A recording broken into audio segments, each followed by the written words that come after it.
Welcome, ladies and gentlemen, to the Mercedes-Benz stage. My name is Mark Muberg. I work for the change management company Trainers House. Today and tomorrow, it's my job to make sure that the learning and the fun continues also during the breaks. To do this, I will be talking to some interesting and accomplished people here on stage. And the theme we have is internationalization. Please help me in welcoming my next guest, Jani Penttinen, CEO and founder of Transfluent. Welcome, Jani. Thank you. The main theme is internationalization, but I have to ask you, you have been present at the seminar from the beginning today, right? Yes, today, yes. So what has been most interesting or your main takeaway so far?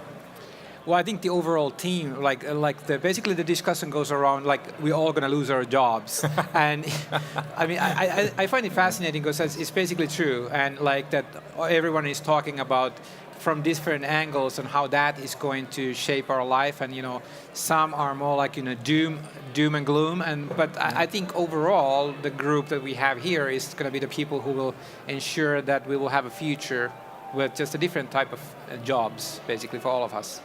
Is that something that is that something you think about a lot in terms of where the whole job market is going?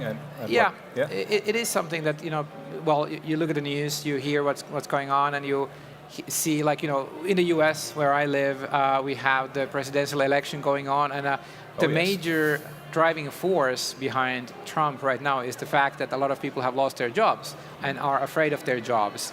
And there's a guy who promises that he will bring the jobs back, which is not true. I mean, like, the world has changed, and it's basically affecting our everyday lives, and there is no way to go back anymore. So we have to always think of the ways to go forward.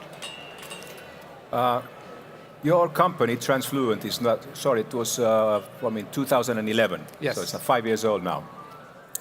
While I was looking at some background information, I stumbled upon something that you said. You said that your mission is to help companies, big and small, to connect to their customers across or despite language barriers. Yes, that's correct. So we basically want to remove language from the equation, still allowing everybody to use their own language. We feel that's very important. We don't think that English is going to be the language that everybody speaks. Rather, everybody will speak their own language, and then we will make sure that they will be able to connect with the companies they want to do business with, and the businesses will be able to market to everyone. So yeah, that's the grand mission we have.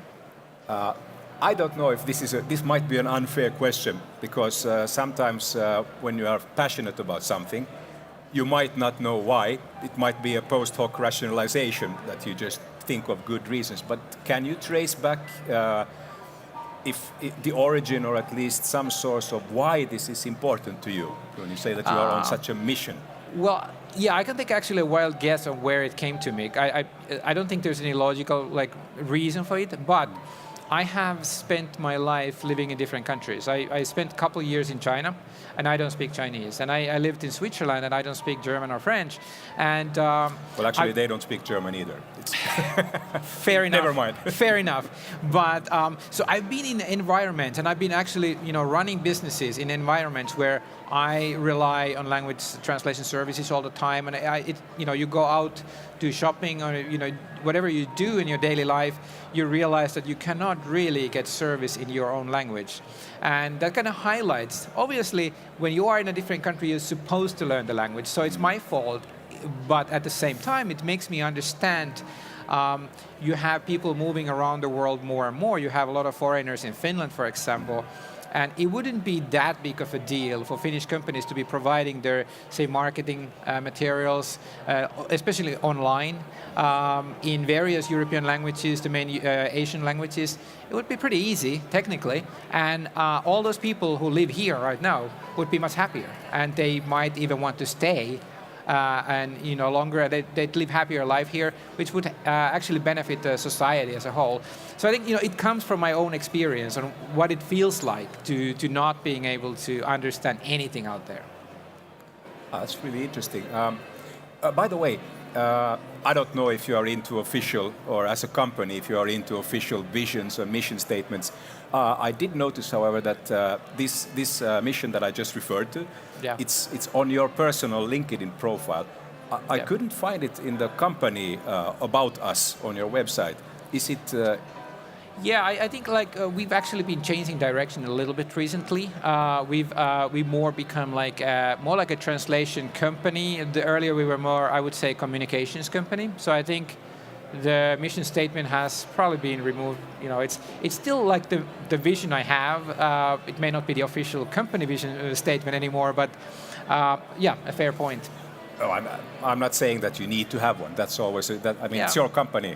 It's your choice. Yeah, and whether you I don't think like, you know, for a company like us, it's not all that important. It's more like we are actually servicing a very old industry right now. Translation services have been around for a long time. We're trying to take it to the new millennia, so to speak. We're trying to modernize it.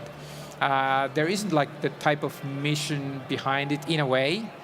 Personally, I do have a vision. I want to change the world, but you know, as a company, we just want to help our customers to use translation services more effectively. Good. I have an kind of embarrassing admission to make. When I was looking into your company, Yep. just for the basic facts, and I learned that it said at some place that you had 9 employees. Now I learned it's 10. Yep. This probably betrays my thinking to a degree I'm not fond of, but I thought first that it's quite small. Yeah. And I guess in my mind I thought, and I, excuse me for saying that, I thought maybe like insignificant. And then this morning I heard and I saw a talk by Peter Diamandis, and he said that when was it then Instagram that was valued at 1 billion with 13 employees, and I changed my mind. Yeah, so we should be almost 1 billion then. Yes. No. Yeah. So no, I mean, like the thing with us, we work with about 2,000 people on a daily basis on, like, you know, as our crowd of translators around the world. You know, they come from dozens of different countries. We have, you know, thousands upon thousands of translators who work on us every now and then when there is a need for, say, we translate something into Somali. That's not on a daily basis. That, you know, when it happens, we do connect with people. So we actually connect with thousands of people. On a daily basis, it's a smaller group, but we do work very closely with these people. We communicate with them, and we build relationships with them. But because of the nature of the way everything is going these days, we simply cannot employ them as employees. The needs change. We need to be able to rapidly increase and decrease the workforce. So it makes sense to form these like a freelancer relationships. Well, you know, and the actual permanent staff of the company is and will always be kind of small. Yeah.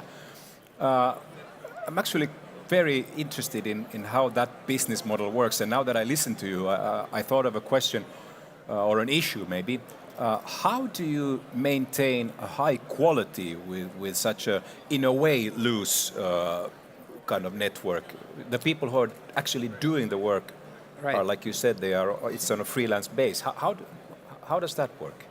Well, it's not actually any different from if they were employees or not. Like, we'd still have to have the same quality assurance process. Mm-hmm. We do need to make sure that anyone who we start working with, we screen them very carefully. We always have, like, you know, Skype video chat with everybody. So we even though they might be living half a world away, we need to get to know them.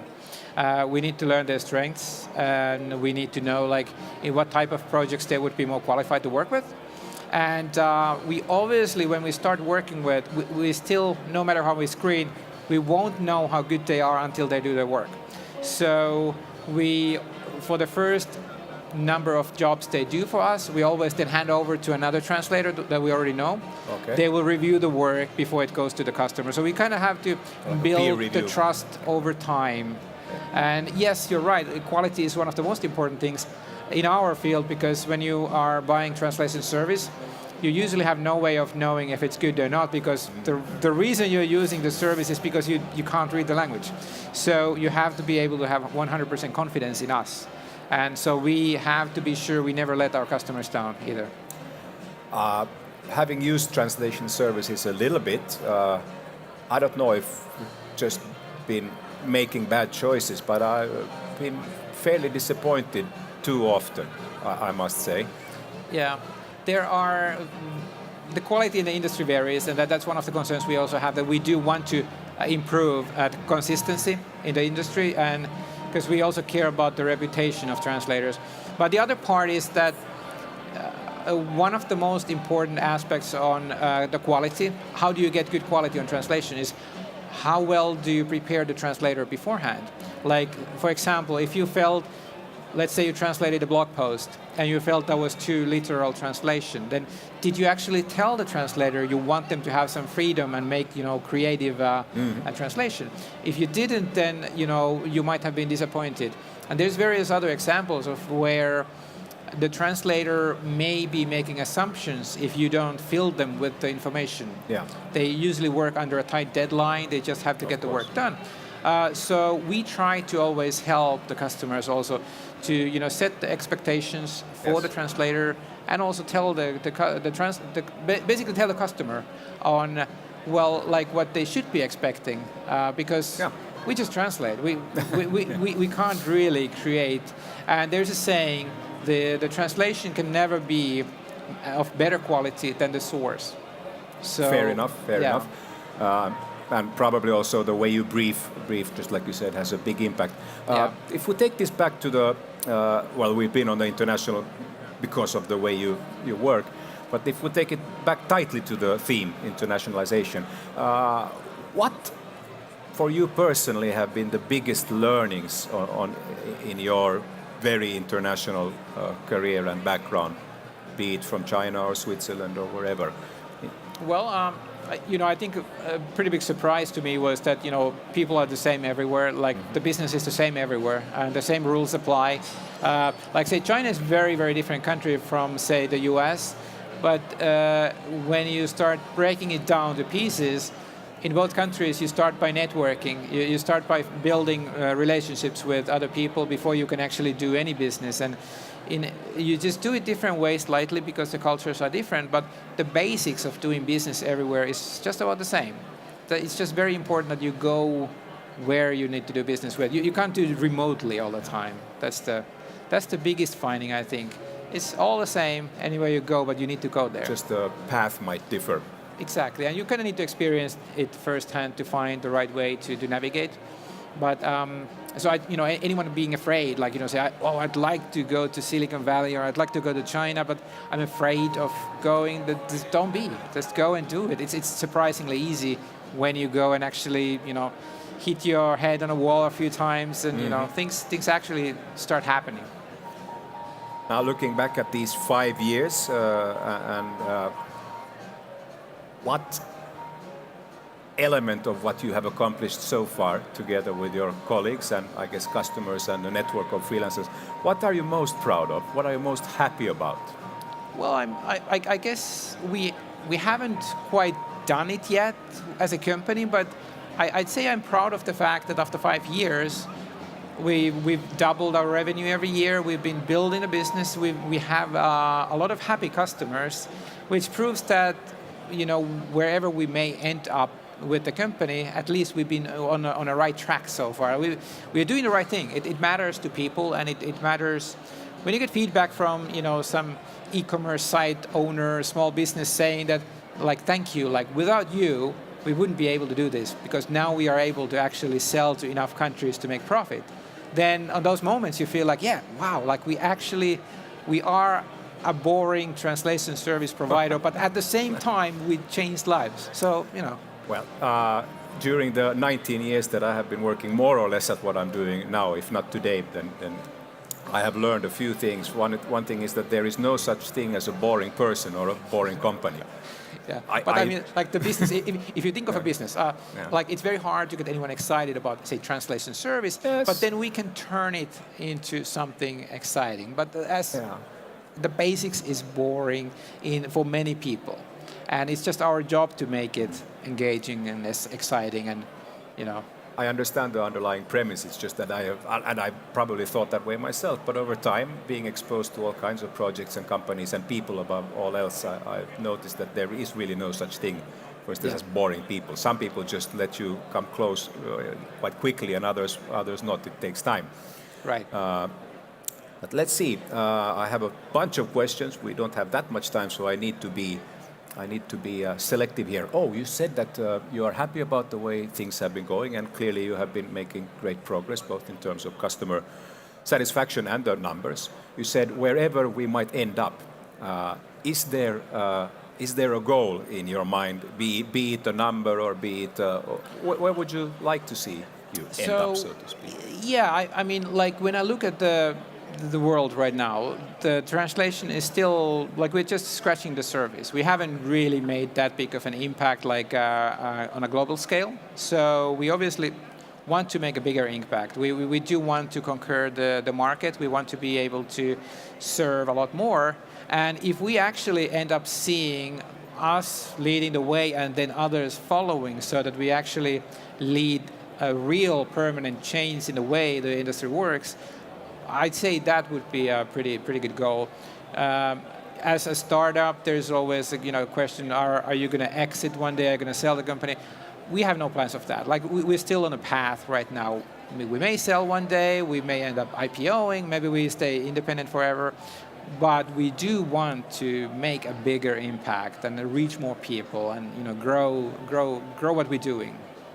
Sounds good. And I've heard it said that you should always run your business as if you wanted to sell it, whether you actually do or not. Oh yeah. Obviously, you always need to be ready for everything, and you need to be thinking that somebody else might be taking over. So you have to keep everything nice and clean. Yeah. That's for sure. Yes. Good. Thank you. That's the time we have for now. Thanks for much. those of you who are listening here, please give a round of applause for Jani, and take care of yourself, your business, and your family of 5, I believe. Well, we're 6. 6? Yeah. Good for you. Thank you. Thanks. Bye. Thanks for joining us.